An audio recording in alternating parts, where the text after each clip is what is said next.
Hello, my dear students of class 12th of CBSE. Welcome to Imavate Academy. My name is Sunando Devnath. So in this video, I will be continuing with the unit electrostatics. We have already started with the chapter with this unit, and already a few lectures of this unit have been uploaded on my channel. There is a playlist created for this particular unit. You can go to the playlist section and search for the name of this chapter, electrostatics, and you will find all the lectures of this chapter arranged in a proper sequence. Okay, the link of the playlist is also given in the description box of this video. You can click there and reach to the playlist. Okay, so we will discuss a few numericals today, very important numericals on Coulomb's law as well as superposition principle, which we have discussed in the previous class. तो आज हम discuss करेंगे और आज काफी सारे अच्छे अच्छे क्वेश्चंस हैं हम करेंगे न्यूमेरिकल्स हैं चलो let us start with the first question. The first question says, two insulated charged copper spheres, A and B, have their centers separated by a distance of 50 centimeters. ठीक है, सिंपल सी बात है. सबसे पहले इस पार्ट ए को करते हैं. पार्ट ए में क्या कह रहा है कि हमारे पास दो चार्ज स्फीयर्स हैं, कॉपर के चार्ज स्फीयर्स हैं, A and B, and their centers are separated by a distance of 50 centimeters. तो उनके बीच का जो distance है, यानी what is given, R is given. The distance of separation is 50 centimeters, right? And we will immediately convert it to meters, and which is 0.5 meters. No doubt, simple. Okay, and what is said there? What is the mutual force of electrostatic repulsion if the charge on each of the spheres is 6.5 into 10 to the power minus 7 coulomb? तो दोनों जो charge spheres है उनका charge दे दिया गया है, and both of them are like charges. देखो दोनों पॉजिटिव है, so they will repel each other, and we have to actually find that force of repulsion. So what we know the Q1, and we also know that is equal to Q2, and both being 6.5 into 10 to the power minus 7 coulomb, right? Q1 Q2 का value दिया हुआ है. हमें निकालना क्या है? हमें ये फोर्स ऑफ रिपल्शन निकालना है. एंड क्या कह रहा है कि अगर कुछ यहाँ पे बातें नहीं कही गई है, that means the thing is done in air, the medium is air. Medium की बात अगर नहीं है, so we will consider that the medium is air, यानी हम F air, force of repulsion when both of the charges are kept in air, उसको निकाल. आगे बोला गया है the radii of A and B are negligible as compare to the distance of separation, यानी ये जो चार्ज स्फीयर्स है इनका जो अपना रेडियस है उसको हमें नेग्लेक्ट करना है. बेसिकली हमें ये जो दोनों स्फीयर्स का रेडियस को नेग्लेक्ट करना है. सिर्फ हमें मतलब कि इस इन चार्जेस को हमें पॉइंट चार्जेस, इन दोनों स्फीयर्स को हमें पॉइंट के जैसा ट्रीट करना है. ठीक है, तो we have to ignore this particular radius. ये जो रेडियस है ना, जो मैंने रेड से शो किया है, उसको इग्नोर करना है. मतलब ये एक पॉइंट है, दूसरा पॉइंट है, उनके बीच का डिस्टेंस दिया हुआ है r, विच इज 0.5 मीटर्स. ऐसा एज्यूम करना है कि these two spheres are point spheres, क्योंकि इनका रेडियस बहुत ही छोटा है in comparison to the distance of separation. Alright, now हम निकालते हैं 1/4 pi epsilon naught. This is the Coulomb's law का फॉर्मूला. Q1 Q2, और दोनों Q1 और Q2 इक्वल है, तो हम ये लिख सकते हैं ना, Q1, चलो दोनों का फॉर्मूला पहले लिख ही लेते हैं. Q1 Q2 upon R square. पहले मैंने फॉर्मूला लिख लिया, and now I will put the values. This constant is 9 into 10 to the power 9, isn't it? Q1 का वैल्यू है 6.5 into 10 to the power minus 7.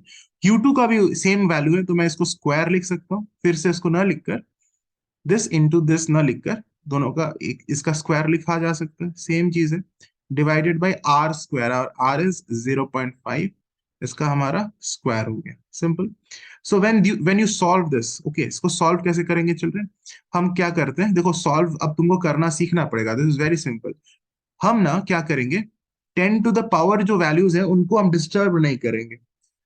ठीक है, तो ये 9 इंटू 10 टू द पावर 9 को पहले हमने एज इट इज लिख दिया, एंड नाउ 6.5 यहाँ स्क्वायर है. Let me open the bracket, individual करते हैं, ब्रैकेट को खोलते हैं, क्योंकि ये जो पावर है 2, this is on 6.5 also, and this is on 10 raise to the power minus 7 also. तो हम 6.5 इंटू 6.5 करते हैं, and what does it give us? 42.25 into, अब इसको हम स्क्वायर करते हैं, 10 टू द पावर minus 7, उसका square, that is 10 to the power minus 14, 7 to the 14. This is the law of exponent. नीचे हमारा 0.5 स्क्वायर है यानी 0.25 हो जाएगा, isn't it?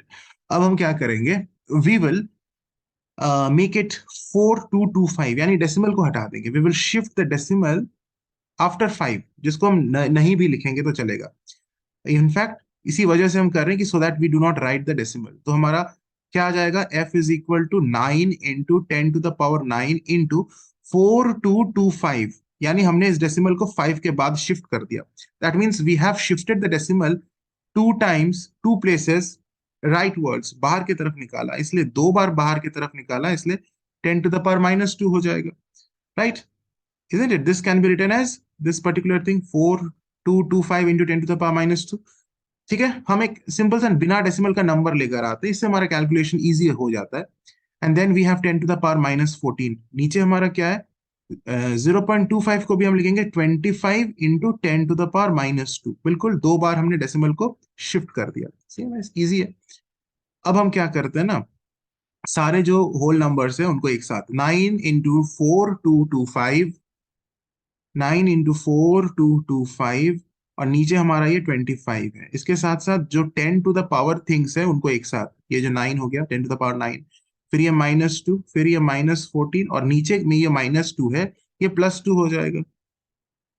सब हमने एक साथ कर लिया, ठीक है। अब हमारा ये जो है 9 × 4225, इसको हम डिवाइड करेंगे 25 से, इस पूरे चीज को हम अगर सॉल्व करते हैं तो हमारा 1521 आता है, 1521।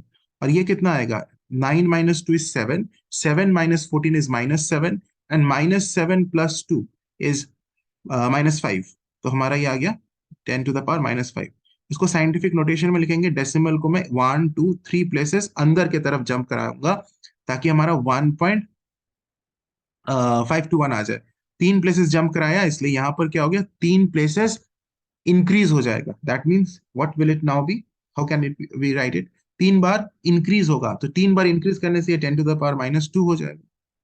Newton, force of repulsion is in newton. So this is the force of repulsion, निकल गया।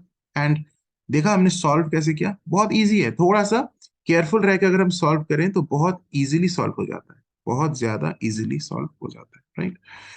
ठीक है, now we proceed to part B. Part B क्या कहता है, what is the force of repulsion if, number 1, B में 2 parts हैं। B का जो फर्स्ट पार्ट है वो कहता है कि अभी नया फोर्स ऑफ रिपल्शन क्या होगा, if each sphere is charge to double the above amount, यानी इस बार जो हमारा Q1 और Q2 है, each of the sphere is double of the above amount, मतलब पहले जितना चार्ज था उसका डबल हो गया, डबल मीन्स 2 टाइम्स, यानी 2 × 6.5 × 10⁻⁻7 हो गया। पहले सिर्फ 6.5 × 10⁻⁻7 था, अभी 2 × 6.5 × 10⁻⁻7 हो गया है, ठीक है। This is what new Q is, means new amount of charges on both of the spheres, लिखा हुआ है, ओके। ईच स्फीयर, दोनों स्फीयर में इतना डबल हो गया charge, and the distance between them is half. अच्छा, जो आर था इस बार आर हो गया है 0.5 डिवाइडेड बाई 2, हाफ हो गया, पहले जितना आर था उसका आधा हो गया, दीज मेनी मीटर्स। तो कुछ नहीं है, वैसे ही सॉल्व करना है। Now this time the force of attraction, देखो मीडियम वही है, मीडियम हमने चेंज नहीं किया, तो दिस इज एफ, एयर ही है, ओके।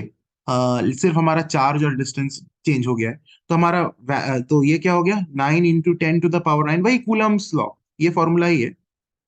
तो 1/4πε की जगह 9 × 10⁻⁹ इंटू Q1 Q2 के जगह हमारा ये वैल्यू है 2 × 6.5 × 10⁻⁻7 का स्क्वायर, Q1 × Q2 दोनों चार्ज का सेम मैग्नीट्यूड है, इसलिए स्क्वायर लिख दिया, जैसे यहां पर भी किया था, divided by R square.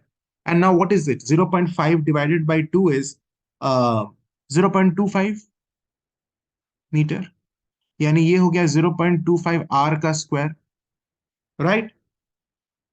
Now when you solve this, अब मैं इसको सॉल्व नहीं करूंगा, बिल्कुल जैसे मैंने फर्स्ट वाले को सॉल्व किया था, ए में सॉल्व किया था, बी का भी फर्स्ट पार्ट बिल्कुल वैसे सॉल्व करोगे, and this will give you 2.434 into 10⁻⁻1 Newton.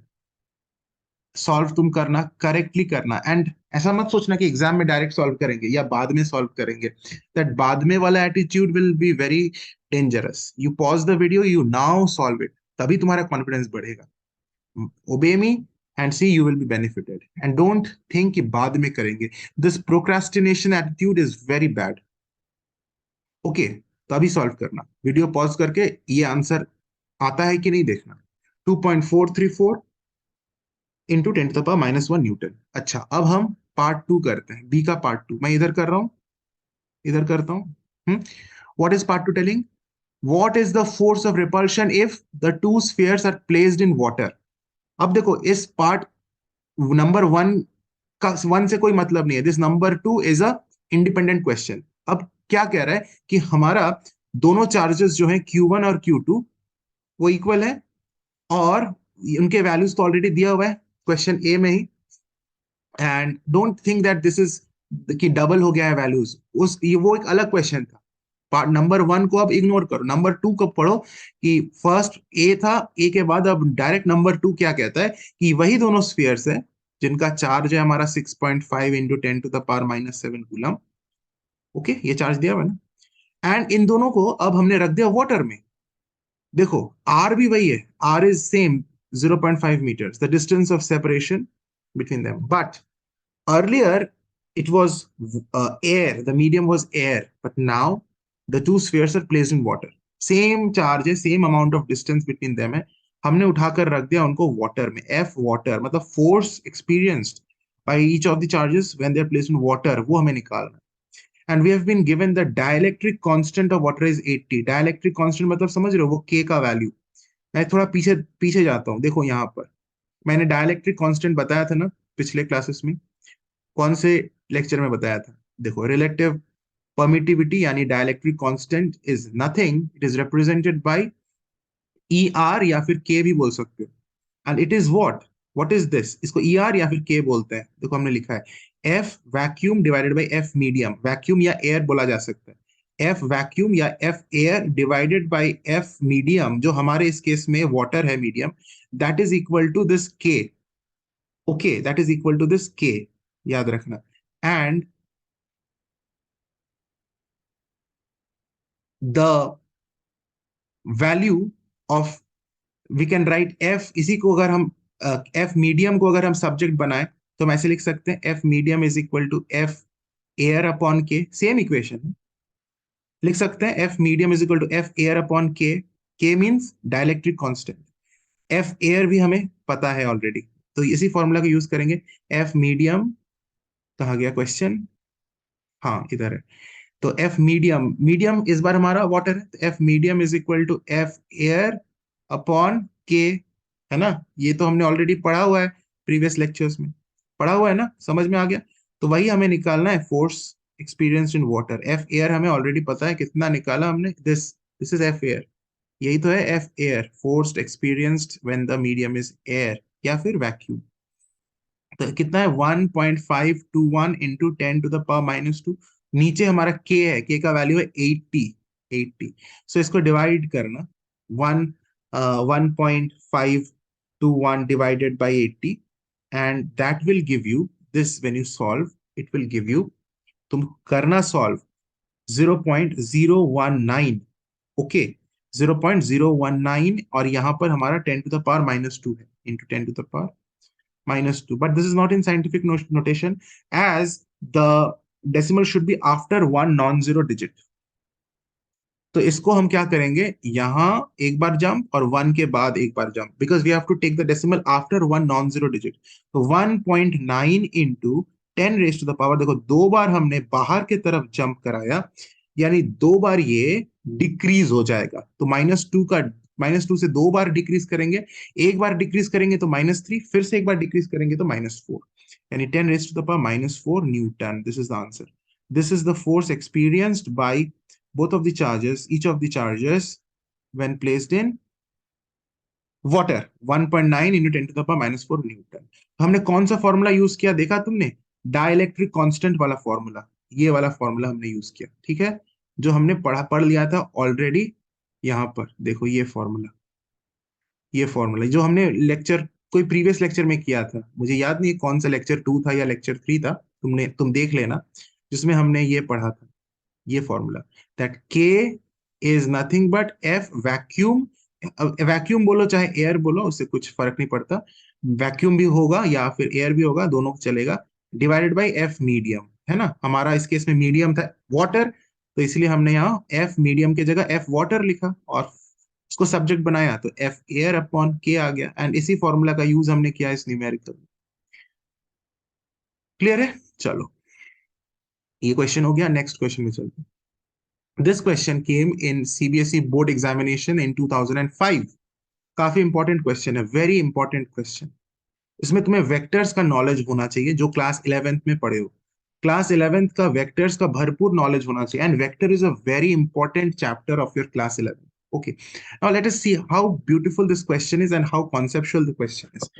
3 point charges, okay, 3 point charges of, अच्छा यहाँ मैग्नीट्यूड होना चाहिए, यहाँ पे लिखा हुआ नहीं है, एक मिसप्रिंट है क्वेश्चन में, please right the magnitude of 2 microcoulomb, -3 microcoulomb and -3 microcoulomb.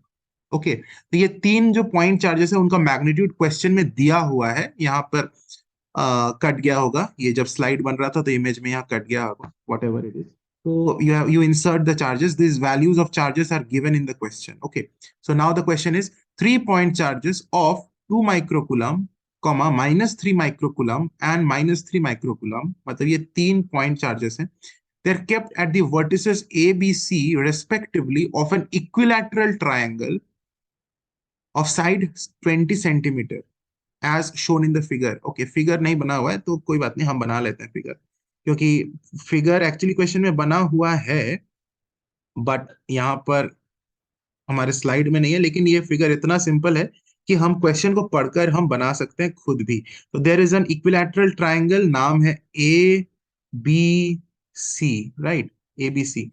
ए पर हमारा चार्ज कितना है दिया हुआ है, पॉइंट ए पर देखो लिखा हुआ है at the vertices A B and C these 3 point charges are kept.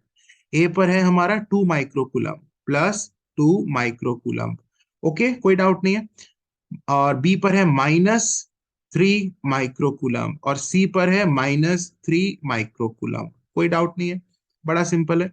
Okay, अब क्या बोल रहा है, what should be the sign and magnitude of the charge, उस चार्ज का क्या साइन होगा, पॉजिटिव होगा या नेगेटिव होगा, और क्या मैग्नीट्यूड भी होगा उस चार्ज का, किस चार्ज का, that we have to place at the mid point M of side BC. BC, ये देखो बीसी के मिड पॉइंट जिसको हम एम बोल रहे हैं, इस पॉइंट एम पर हम एक चार्ज रखेंगे क्यू, इस क्यू का क्या मैग्नीट्यूड होगा और क्या साइन भी होगा, what should be the magnitude of it and also whether it is positive और नेगेटिव। कंडीशन क्या है, so that the charge at A remains at equilibrium. देखो क्यू को वहां पे हमने जैसे ही डाला, हमने देखा कि the charge at A becomes at rest, means that comes in the state of equilibrium। जब हमने Q को नहीं रखा था इस पॉइंट M पर, this is the midpoint of BC, इस पॉइंट M पर जब हमने Q को नहीं रखा था, the A was not in the state of equilibrium, मतलब वो मूव कर रहा था, उसमें मोशन आ रहा था इन दोनों चार्जेस के फोर्स के वजह से। ये चार्ज जो A पर है that was not at rest, but the moment at point M I kept a charge Q, then what happened, this charge at A came to rest, मतलब वो इक्विलिब्रियम में आ गया। तो क्या मैग्नीट्यूड हुआ होगा इस Q का, एंड क्या नेचर भी है, पॉजिटिव है या नेगेटिव। नेचर का तो हम बिना मैग्नीट्यूड सॉल्व किए, बिना मैग्नीट्यूड के जाने ही हम नेचर बोल सकते हैं, कॉमन सेंस का यूज करके। तुम लोग देखो, कॉमन सेंस का यूज करो, इस Q का साइन नेगेटिव होगा या पॉजिटिव होगा, तुम लोग खुद सोचो। पहले तो ये बोलो, the charge at point B is attracting or repelling the charge at point A. The charge at point B is attracting or repelling the charge at point A. देखो charge at point B is negative, charge at point A is positive. Opposite charges attract each other, यानी ये जो B पर charge रखा गया है, ये A पर जो चार्ज है उसको अट्रैक्ट कर रहा है इस डायरेक्शन में। See I have drawn the direction, मतलब This charge is being pulled towards B. At the same time, ये काम C भी कर रहा है because C is also negative and A is positive. So opposite charges will attract each other. यानी यहां पर इस तरह से खींचा जा रहा है, इधर भी A को C भी खींच रहा है अपने तरफ, राइट? तो ये दोनों फोर्सेस के वजह से एक रिजल्टेंट फोर्स इन पर, इस पर रिजल्टेंट फोर्स क्या लगेगा, क्योंकि एक फोर्स इधर लग रहा है, ये एक फोर्स इधर लग रहा है, तो resultant force will be along this, और ये इक्विलैटरल ट्राइंगल है, याद रखना, क्वेश्चन ने बोल दिया ईच साइड इज 20 सेंटीमीटर, तो ये 20 सेंटीमीटर है भाई साहब, भूलना नहीं, ये भी 20 सेंटीमीटर है, भूलना नहीं, दिया हुआ है, यानी इसको मीटर्स में हम कन्वर्ट कर लेंगे तो 0.2 मीटर्स है। And this is also 20 centimetre, जिसमें m मिड पॉइंट है, यानी bm is 10 centimetre and mc is 10 centimetre, क्योंकि मिड पॉइंट है m, bc का मिड पॉइंट है m, तो हमारा ये 20 सेंटीमीटर हाफ हाफ में डिवाइड हो गया ना, 10 ऐसे 10 सेंटीमीटर 10 सेंटीमीटर। अच्छा, so the resultant force on A will be this will be the resultant in, इस फोर्स का और इस फोर्स का रिजल्टेंट ये वाला फोर्स होगा, है ना, वेक्टर हमें यही बताता है। ऑलराइट, यानी अल्टीमेटली ये चार्ज ए नीचे की तरफ अट्रैक्ट हो रहा है, नीचे की तरफ खींचा जा रहा है, रिजल्टेंट नीचे की तरफ है। तो Q का चार्ज क्या होना चाहिए कि इसको नीचे आने से रोके? Obviously the Q should repel, Q के वजह से फोर्स ऊपर की तरफ लगना चाहिए। Due to this Q the force should be upwards on point A पर ऊपर की तरफ लगेगा, ताकि ए नीचे न आ जाए, क्योंकि अभी तो नीचे खींचा जा रहा है, लेकिन क्यू का मैग्नीट्यूड कुछ ऐसा होना चाहिए कि इसको नीचे आने से रोका जाए, then only this charge at A will be at equilibrium. नहीं तो नीचे आ जाएगा ना, नीचे आ जाएगा तो नीचे आने से रोकना है ना, तभी ना वो इक्विलिब्रियम में होगा। तो क्यू का मैग्नीट्यूड कुछ ऐसा होना चाहिए कि वो ए को अट्रैक्ट ना करे, रिपेल करे, दूर भगाए अपने से। एंड दैट मीन्स इफ ए पर जो चार्ज है, if it is positively charged, if the charge is positive, q should also be positive, q भी पॉजिटिव होना चाहिए, तभी उसको रिपेल करेगा। तो देखा, बिना मैग्नीट्यूड के सॉल्व किए हुए हमने कितनी सारी बातों को बोल दिया कि हाँ, इतनी सारी चीजों को हमने देख लिया कि यस, q का जो नेचर होगा वो पॉजिटिव होगा। At least we have understood what is the sign of q। Now we again, I have erase the figure, जितना गंदगी था सबको मिटा दिया, अभी थोड़ा सा इसको क्लियर करके मैं ये डिस्टेंसेस को यहाँ लिख देता हूँ ताकि सुंदर लगे। This is 20 centimetre, this is again 20 centimetre, ये हमें पता है already, but I will write it more neatly. This is given in the question. यहां से हमने एक परपेंडिकुलर लाइन ड्रॉ कर दिया मिड पॉइंट तक, and this distance is 10 centimetres, and again this is 10 centimetres, right? कोई डाउट नहीं है, सिंपल सा है। इस क्यू का हमें मैग्नीट्यूड अब निकालना है। Okay, we are calling this charge Q A. Okay, जो चार्ज को हमने ए पर रखा है उसे क्यू ए बुला रहे हैं, जिस चार्ज को हमने बी पर रखा है उसको क्यू बी बुला रहे हैं, जिस चार्ज को हमने सी पर रखा है उसको क्यू सी बुला रहे हैं। तो हमारा गिवन क्या क्या वैल्यूज है children? Q A is given whose magnitude is +2 micro coulomb, यानी +2 माइक्रो को लिख सकते हैं 10⁻⁻6 coulomb, micro is 10⁻⁻6। Similarly, QB is -3 micro coulomb, which is nothing but -3 into 10⁻⁻6 coulomb. And similarly, QC कितना है? -3 micro coulomb, which is nothing but -3 into 10⁻⁻6 coulomb. हमने इसको coulomb में कन्वर्ट कर लिया। ए बी का जो डिस्टेंस है वो दिया हुआ है 20 सेंटीमीटर, यानी 0.2 metres. Similarly A C is also 20 centimetres, है ना, this is A C. A C is also 20 centimetres, which is also 0.2 metres. Very simple, कोई डाउट नहीं है। And B C is also the same. Okay, anyway उसको लिख लेते हैं। B C is also 20 centimetres, which is 0.2 metres, कुछ नहीं है, simple. Now what is the force experienced on charge QA due to QB? Q A जो force experience कर रहा है due to charge Q B, what is the force? तो उसको हम एफ ए बी से डिनोट कर, ओके। Force on Q A due to Q B, Q A पर जो फोर्स लग रहा है क्यू बी के वजह से, let us call that force by the name F A B. A पर जो फोर्स लग रहा है बी के वजह से, फॉर्मूला वही है, 1/4 पाई एप्सिलॉन नॉट, वही फॉर्मूला कूलम्स लॉ का। Q1 Q2, हमारा Q1 क्या है? क्यू ए। Q2 क्या है? Q B upon R square. तो आर का वैल्यू है हमारा 0.2 metres, because the distance of separation between A and B, इन दोनों चार्जेस के बीच का डिस्टेंस ऑफ सेपरेशन कितना है? 20 सेंटीमीटर्स, यानी 0.2 मीटर्स। तो we will put the values.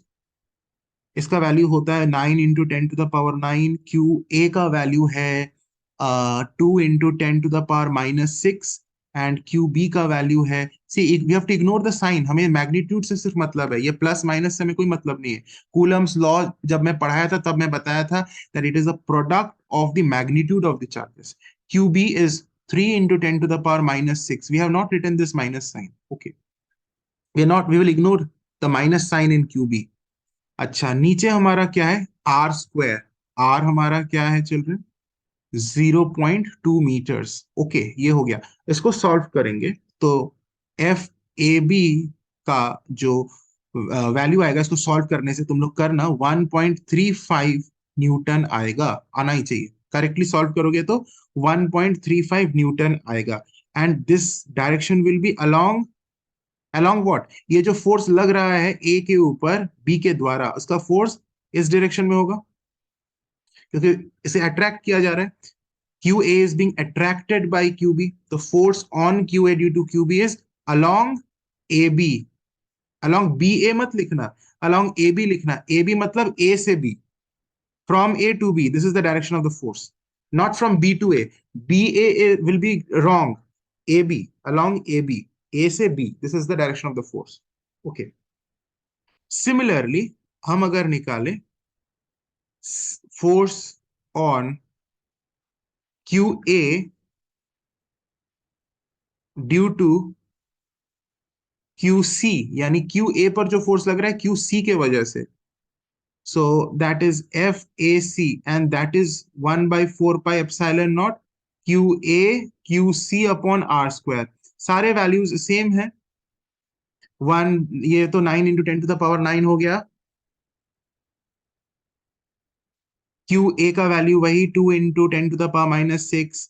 Q C भी हमारा वही सेम है, क्यू बी के जितना ही है क्यू सी का वैल्यू, 3 × 10⁻⁶। और नीचे distance of separation is the same, यानी the force is exactly having the same magnitude, 1.35 Newton, but the direction is along AC. A से C खींचा जा रहा है, from A towards C, isn't it? Along AC, right?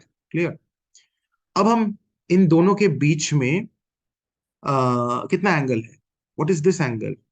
Because अब हम जब resultant निकालते हैं तो वेक्टर्स चैप्टर पढ़े हो ना क्लास 11th में। तो रिजल्टेंट वेक्टर को निकालने के लिए हमें जिन दो वेक्टर्स के बीच का रिजल्टेंट हम निकाल रहे हैं, उन दोनों वेक्टर्स के बीच का एंगल हमें पता होना चाहिए।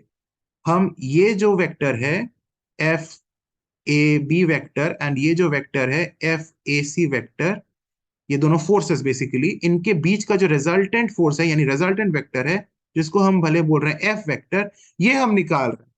सो एफ निकालने के लिए हमें एफ ए बी और एफ ए सी के बीच का एंगल पता होना चाहिए, and we know that the angle in an equilateral triangle is 60 degrees. So ये एंगल 60 डिग्रीज है, तो हम एफ निकाल सकते हैं, रिजल्टेंट फोर्स निकाल सकते हैं। वेरी सिंपल, वही हम काम कर रहे हैं। लिखो, the resultant of FAB vector and FAC vector is given by F is equal to, कैसे लिखते हैं? Square root of F A B square plus F A C square plus 2FAB into FAC cos theta. Theta मतलब the angle between the two forces, which is in our case 60 degrees.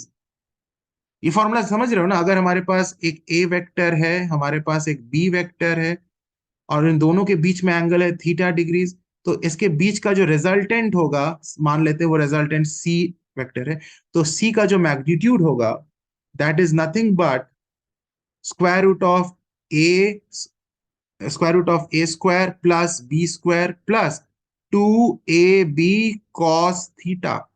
वही तो हमने किया है।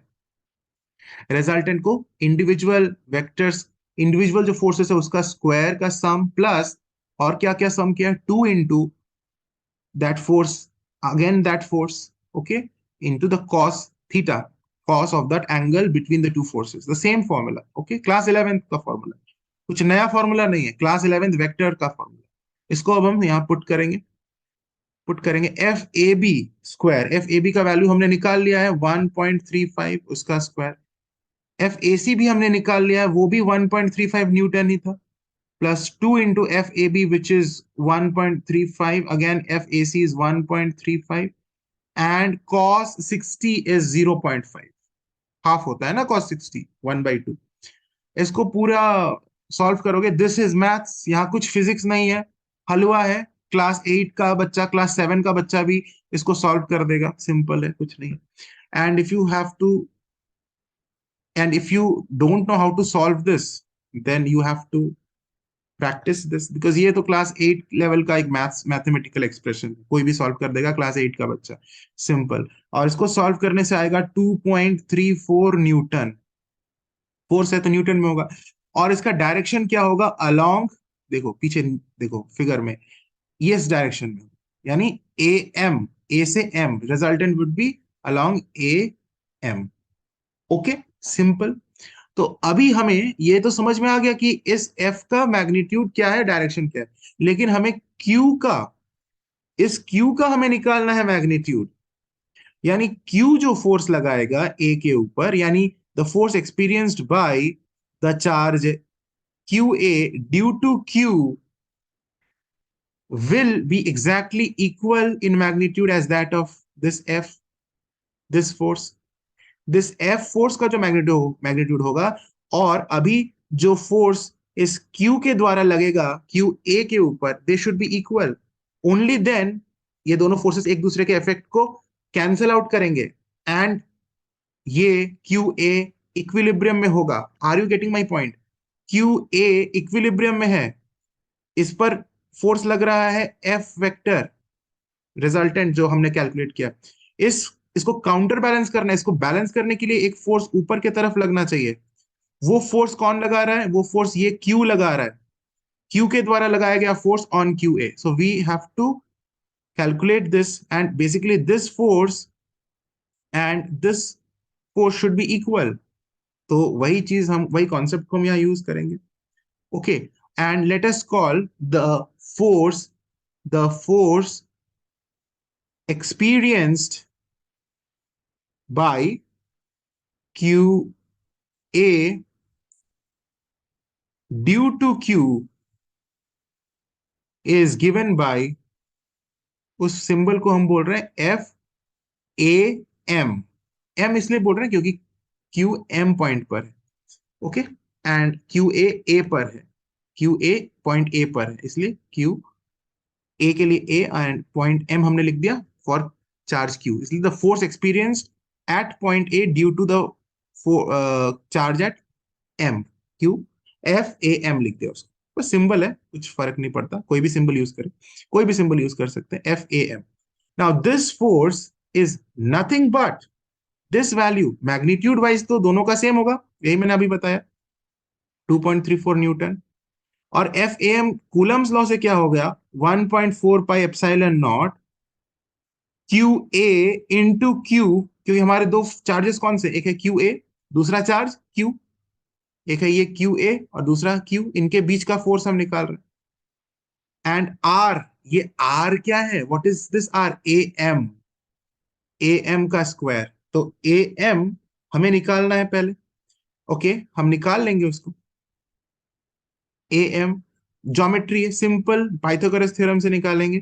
तो A am basically क्या है, अगर ये एक राइट एंगल ट्राइंगल है, इनफैक्ट है ही, तो ए एम हमारा क्या हो जाएगा चिल्ड्रन, देख लो, A M square is equal to A B square minus B M square लिख सकते हैं।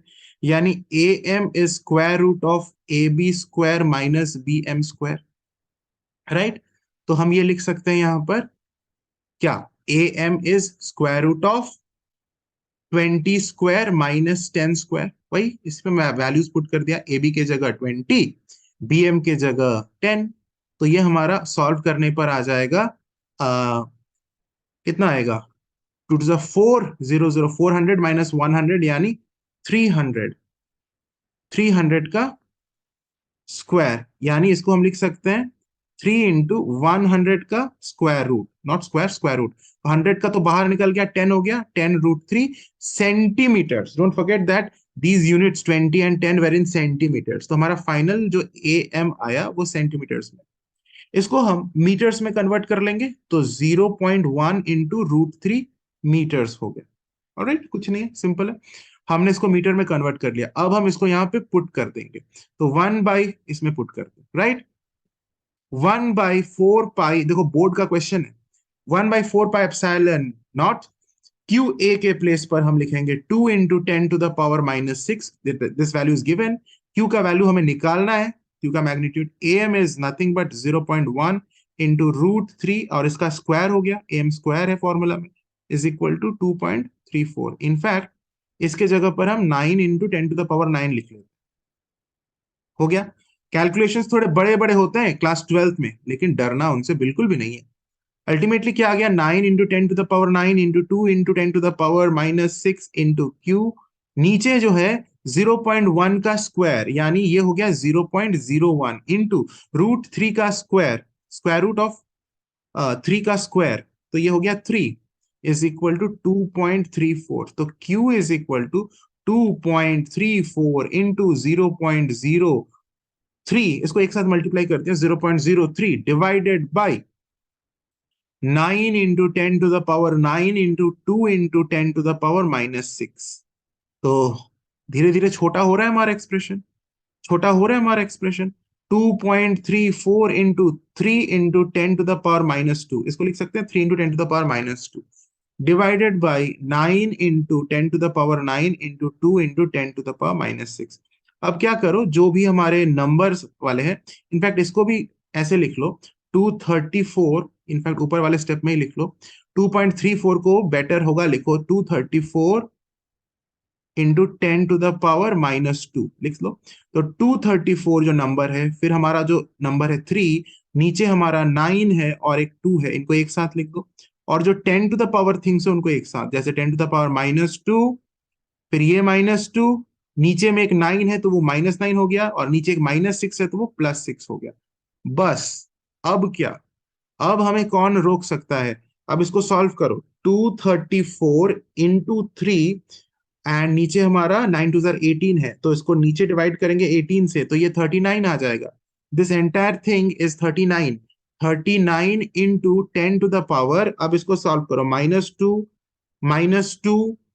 -9 एंड +6 विल गिव -7, तो ये -7 कूलम्ब आ गया। साइंटिफिक नोटेशन में करेंगे तो 3.9, डेसिमल को अंदर की तरफ एक बार जंप कराएंगे, एक बार अंदर जंप कराया तो ये इंक्रीज हो जाएगा, मतलब -7 से -6 हो जाएगा।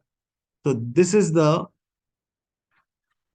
magnitude of Q. This is the magnitude of Q. Now the next question. Two pith balls, each weighing 10⁻³ kg, are suspended from the same point by means of silk threads 0.5 meter long. On charging the pith balls equally, they are found to repel each other to a distance of 0.2 meters. Calculate the charge on each ball. I will zoom the question so that you can read it clearly. Children, you see what has been said in this question. Very interesting question. Very important, very interesting.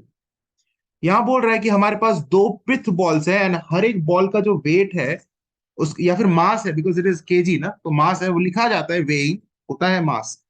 तो दोनों balls का जो मास है वो दिया हुआ है 10⁻³ kg। They are suspended from the same point. तो हमारे पास एक पॉइंट है जिस पॉइंट से दोनों पिथ बॉल्स को सस्पेंड किया गया है, this is the rigid support. See the diagram, if you don't draw the diagram correctly then ultimately पूरा गड़बड़ हो जाएगा। और ये इसी पॉइंट से एक पिथ बॉल और एक दूसरा पिथ बॉल को सस्पेंड किया गया है, दो पिथ बॉल्स, दो अलग अलग strings.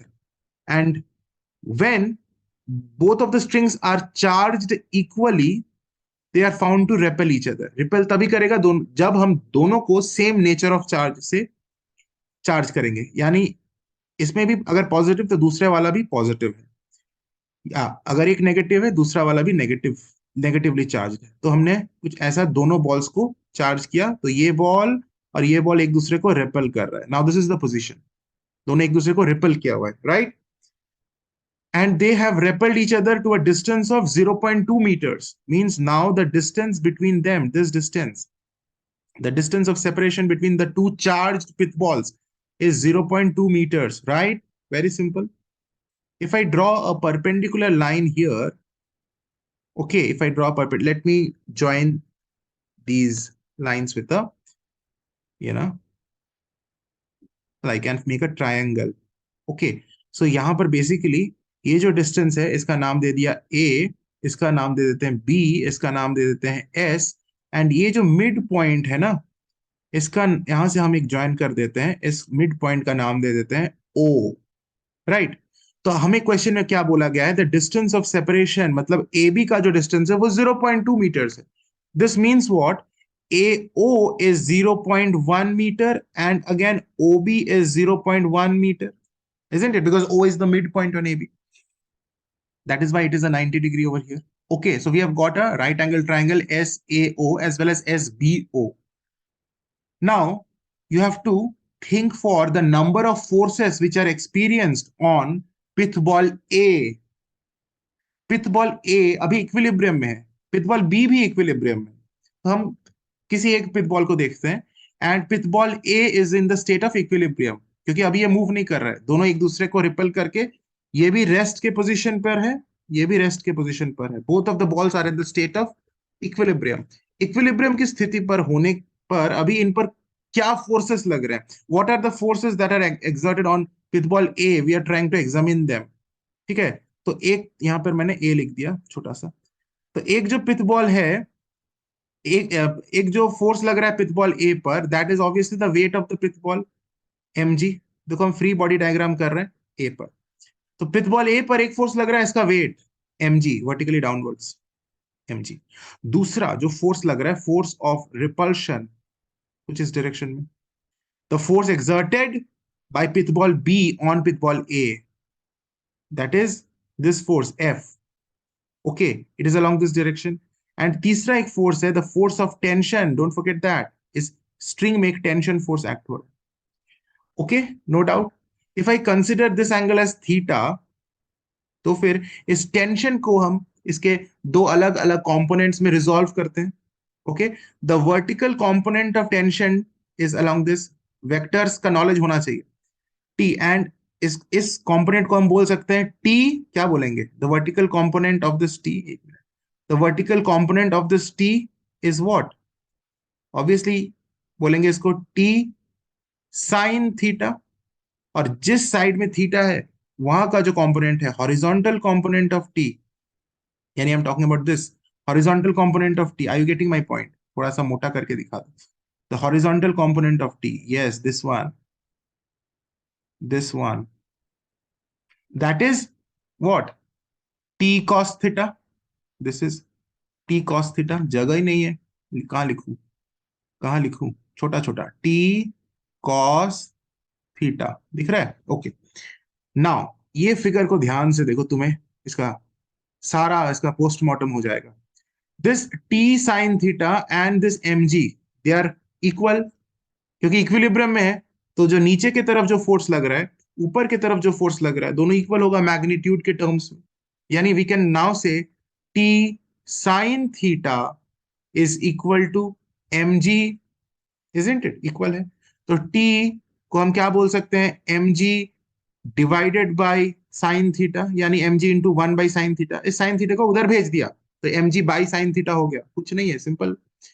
t is equal to mg, अच्छा साइन साइन का फॉर्मूला क्या होता है? साइन थीटा होता है परपेंडिकुलर अपॉन हाइपोटेन्यूज। इस थीटा के लिए परपेंडिकुलर क्या है? S O. तो 1 upon S O, sine theta की जगह हम एस ओ अपॉन यानी परपेंडिकुलर अपॉन हाइपोटेन्यूज लिख रहे हैं। हाइपोटेन्यूज इज ए एस, ये ए और ये एस, ए एस। ठीक है, तो फाइनली क्या हो जाएगा? इसको लिख सकते हैं A S upon S O, लिखा जा सकता है। लेट दिस बी, यहाँ मल्टीप्लाई है ना, this is multiplication, yes. Let this be equation one, equation one हो गया हमारा, कोई डाउट नहीं, सिंपल है। इसको यहां छोड़ते हैं, अब आगे का हम देखते हैं, ये वाला इक्वेशन चलते हैं। This F is being counter balanced by this T cos theta. जो हॉरिजॉन्टल कंपोनेंट है टी का, टेंशन का जो हॉरिजॉन्टल कंपोनेंट है टी कॉस थीटा, और ये जो फोर्स एक दूसरे को कैंसिल कर रहा है opposite in direction, and they must be in equal in magnitude, because only then this pith ball will be in the state of equilibrium. तो हम लिख सकते हैं now this force F is equal to T cos theta. तो F मतलब क्या? F मतलब the force experienced by charge A, the pith ball A, due to pith ball B, इन दोनों के बीच में जो फोर्स ऑफ रिपल्शन है, which is given by Coulomb's law, 1/4 pi epsilon naught, and दोनों का चार्ज सेम है, let it be Q, so Q into Q is Q square. देखो दिया हुआ है क्वेश्चन में that both of the pith balls are charged equally on charging the pith balls equally। तो किसी एक पिथ बॉल पर अगर चार्ज Q है, दूसरे पर भी Q है, यानी Q into Q is Q square. नीचे R, R क्या है? The distance between the two pith balls, दोनों चार्जेस के बीच का distance, which is nothing but 0.2, और उसका स्क्वायर कर देंगे क्योंकि फॉर्मूला में है आर स्क्वायर रहता है फॉर्मूला में। This is the Coulomb's law का formula. It is equal to T के जगह पर अब हम लिखेंगे एम जी, इक्वेशन वन से टी के जगह का, टी का मतलब M G into A S upon S O. तो M G into A S upon S O into cos theta. Cos theta को लिख सकते हैं ओ ए अपॉन ए एस, है ना। Cos, cos is what? Base upon hypotenuse. तो theta के लिए बेस क्या है? ओ ए बेस है। हाइपोटेन्यूज क्या है? ए एस है। तो ए एस कट गया, we are left with M G into O A upon S O, या फिर ओ एस, कुछ भी बोलो। Okay, now 1/4 pi epsilon naught is 9 into 10⁹ 9 into Q square. इस क्यू का वैल्यू तुम्हें निकालना है, और नीचे हमारा हो गया 0.04। Okay, and let us put the values on that side as well. 0.04 is equal to M के प्लेस पर, एम का वैल्यू दिया हुआ है, mass of the pith ball is given 10 into 10⁻³ kg। तो एम हो गया 10⁻³ जी का वैल्यू हम 9.8 मीटर पर सेकेंड स्क्वायर ले लेंगे। ओ ए फिगर में देखो, ओ ए बाई एस ओ, ओ ए का वैल्यू, ओ ए का वैल्यू 0.1 मीटर्स है। ओ ए का वैल्यू 0.1 मीटर्स है, यह हम पुट कर देंगे 0.1 divided by S O. S O means this and this we can find by Pythagoras theorem. ये एक राइट एंगल ट्राइंगल है जिसमें हाइपोटेन्यूज हमें पता है, the length of the string is given in the question, देखो दिया हुआ है। The thread is 0.5 metres long, तुम्हें दिख रहा है 0.5 मीटर्स लॉन्ग, यानी ये जो ए से एस का डिस्टेंस है दैट इज 0.5 मीटर्स। तो तुम्हें यहाँ हाइपोटेन्यूज पता है इस राइट एंगल ट्राइंगल का, और एक साइड पता है 0.1 मीटर, तो तुम्हें एस ओ निकल जाएगा, वेरी इजीली निकल जाएगा। एंड वही हमें निकालना है S O, it is nothing but square root of, अब इसको पुट कर वैल्यूज, रेड कलर से नहीं ब्लू से ही करते हैं, ब्लू कलर ले लेते हैं। पाइथागोरस थ्योरम और कुछ नहीं है, 0.5 स्क्वायर माइनस 0.05 क्यों लिया? क्योंकि 0.5 is the length of the string जो कि हमारा हाइपोटेन्यूज है, माइनस 0.1 होल स्क्वायर। अब यहाँ पर एक सिंपल से एक्सप्रेशन है, वैसे तो बहुत सिंपल नहीं है, तुमको सॉल्व करना है बेटा, तुम्हें ये सॉल्व करना है। अब मैं सोल्यूशन पर अभी एक्सप्लेन नहीं कर रहा हूँ, टाइम बेवजह का कंज्यूम होगा। ये एक सिंपल सा एक्सप्रेशन है, तुम इसको सॉल्व करना, तुमको करना पड़ेगा। एंड सॉल्व करके तुम्हें Q का जो वैल्यू आएगा, you will solve it, that should be 2.357 into 10⁻⁻⁶ coulomb, ये आना चाहिए। And this is how we will solve this question. Basically जो कॉन्सेप्ट है वो समझ में आया। यहाँ पर हमने वेक्टर्स, ये जो वेक्टर है टी वेक्टर है, इसको रिजॉल्व किया इसके हॉरिजॉन्टल कंपोनेंट में और इसके वर्टिकल कंपोनेंट में भी, और उसके बाद हमने इसको फर्दर कैसे सॉल्व किया देखा। तो now the next question is this: three charges 10 microcoulomb, 5 microcoulomb, and minus 5 microcoulomb are placed in air at the three corners A, B, and C of an equilateral triangle of side 0.1 meters. Let us draw the figure. We have an equilateral triangle whose each side is 0.1 meters. A, B, and C are the three sides of the are the three corners of the triangle. Okay तो ये triangle के तीनों corners हमने बना लिया and each side of the triangle is 0.1 metre. यहां पर भी 0.1 मीटर, यहां पर भी 0.1 metre. There are three different charges kept at three corners. यहां पर है 10 microcoulomb, let us call it Q A. Q B is 5 microcoulomb दिया हुआ है क्वेश्चन में, and Q C is -5। QC is -5 microcoulomb. QC मतलब the charge kept at point C. ठीक है? Now we have to find the resultant force experienced by charge placed at corner A. तो corner A पर यानी point A पर इस charge की बात की जा रही है 10 microcoulomb. This 10 microcoulomb is experiencing how much of force? What is the resultant force on this? तो इस 10 microcoulomb पर ये 5 माइक्रोकुलम फोर्स लगा रहा है, लगाएगा ना। इनफैक्ट इसको रिपेल कर रहा है क्योंकि 5 माइक्रोकुलम पॉजिटिव है, 10 माइक्रोकुलम भी पॉजिटिव है, तो ये उसको इस डायरेक्शन में रिपेल कर रहा है। और वो बहुत इंपॉर्टेंट है डायरेक्शन, हमें सही से हम ड्रॉ करें। देखो मैं इस फिगर को थोड़ा नीचे कर रहा हूं ताकि तुम्हें क्लियरली दिखे। ये है हमारा क्यू ए। ओके तो एक फोर्स मैं बना रहा हूं with the red colour. This is the direction of the force. कौन सा फोर्स है? ये जो फोर्स लग रहा है ये 10 माइक्रोकूलम के ऊपर लग रहा है और ये 10 माइक्रोकूलम को रिपेल कर रहा है, बी से दूर ले जा रहा है। That arrow shows that the 10 microcoulomb is being repelled by this 5 microcoulomb. और रिपेल करना भी चाहिए, अट्रैक्ट नहीं करेगा क्योंकि ये भी पॉजिटिव है, ये भी पॉजिटिव है, right? So this is the force experienced by Q A due to Q B, इसलिए हमने इसको लिख दिया एफ ए बी, वेक्टर लगा दिया, राइट? ये फोर्स को हम कैलकुलेट कर सकते हैं क्योंकि हमें दोनों फोर्सेस, दोनों चार्जेस का मैग्नीट्यूड पता है, and also we know the distance of separation between them 0.1 metre. तो उसको हम कैलकुलेट करेंगे एफ ए बी को। अच्छा अभी ये जो -5 माइक्रोकूलम है, this is also exerting some force on this 10 microcoulomb. In fact that is applying an attractive force, क्योंकि ये नेगेटिव है -5 माइक्रोकूलम और ये पॉजिटिव है 10 माइक्रोकूलम। तो 10 माइक्रोकूलम को रिपेल नहीं किया जा रहा है, इस सी के तरफ अट्रैक्ट किया जा रहा है। तो इसका डायरेक्शन कुछ ऐसा होगा, समझ रहे हो? कुछ ऐसा डायरेक्शन होगा, दिख रहा है तुमको? थोड़ा मोटा करके बनाओ, ऐसा होगा। ए से सी के तरफ फोर्स लग रहा है, समझ रहे हो? तो ये जो फोर्स है एफ ए सी वेक्टर, यानी force experienced by charge Q A due to Q C, force experienced by QA due to QC is in this direction. तो अभी हमें इन दोनों फोर्सेस का रिजल्टेंट निकालना है क्योंकि अल्टीमेटली हमें निकालना है resultant force experienced by charge QA, यानी कॉर्नर ए पर जो चार्ज है विच इज QA, उस पर टोटल रिजल्टेंट फोर्स कितना लग रहा है। तो वेक्टर का, इन दोनों वेक्टर्स का हमें रिजल्टेंट निकालना है। एंड वही सिंपल सा फॉर्मूला, कैसे रिजल्टेंट निकालते हैं, अभी अभी किसी एक पिछले वाले क्वेश्चन में भी हमने किया था, राइट? तो रिजल्टेंट का डायरेक्शन कुछ ऐसा होगा, and let that force be F vector, जो कि रिजल्टेंट फोर्स ऑन ए है। So for finding this we need to know the angle between the two forces, F A B and F A C के बीच में angle कितना है। तो ये एक इक्विलैटरल ट्राइंगल, इतना तो हमें पता है कि this angle is 60 and this is a straight line.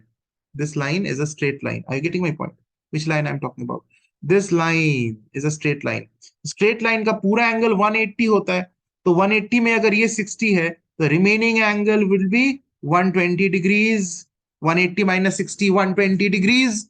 तो हमें पता चल गया the angle between F A B and F A C, right. अब हम पहले तो हम एफ ए बी और एफ ए सी का मैग्नीट्यूड निकालेंगे। तो कॉन्सेप्ट तो समझ में आ गया है ना।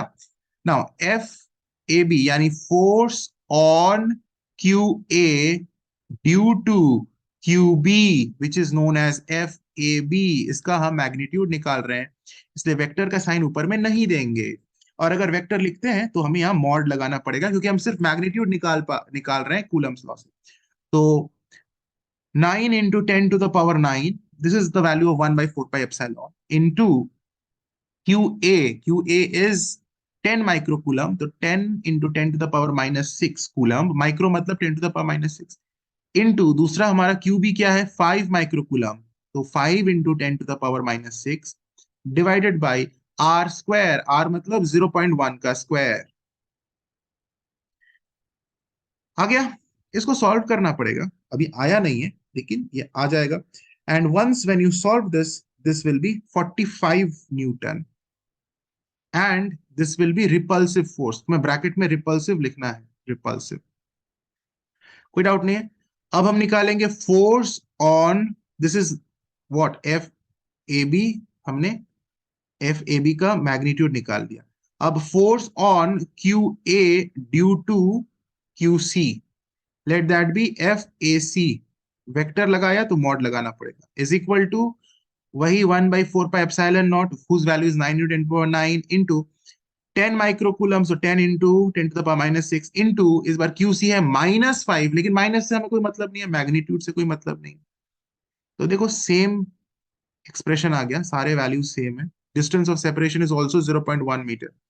तो इसको भी सॉल्व करेंगे तो ऑब्वियसली 45 न्यूटन ही आएगा, और ये लेकिन अट्रैक्टिव होगा, क्योंकि ये नेगेटिव है और ये पॉजिटिव है, तो अट्रैक्टिव नेचर होगा फोर्स का, ऑपोजिट चार्जेस अट्रैक्ट करते हैं। मैग्नीट्यूड समझ में आ गया।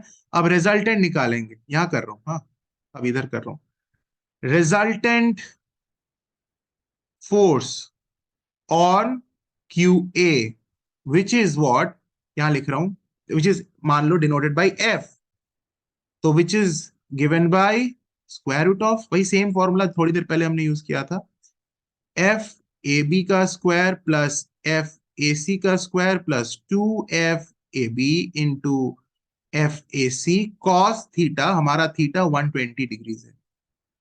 इसको सॉल्व करने से आ जाएगा।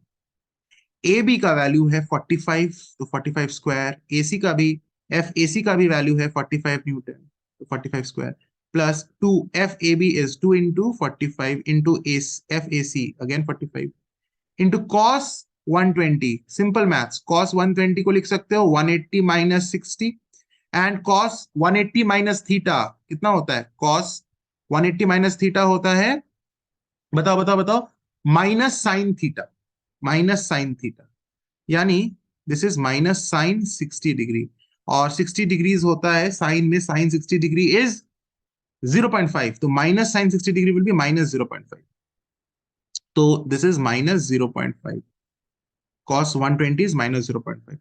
Now when you solve this, you will get 45 Newton. इसको सॉल्व तो करो, तुम्हें आएगा 45, यानी 45 न्यूटन ही होगा रिजल्टेंट फोर्स।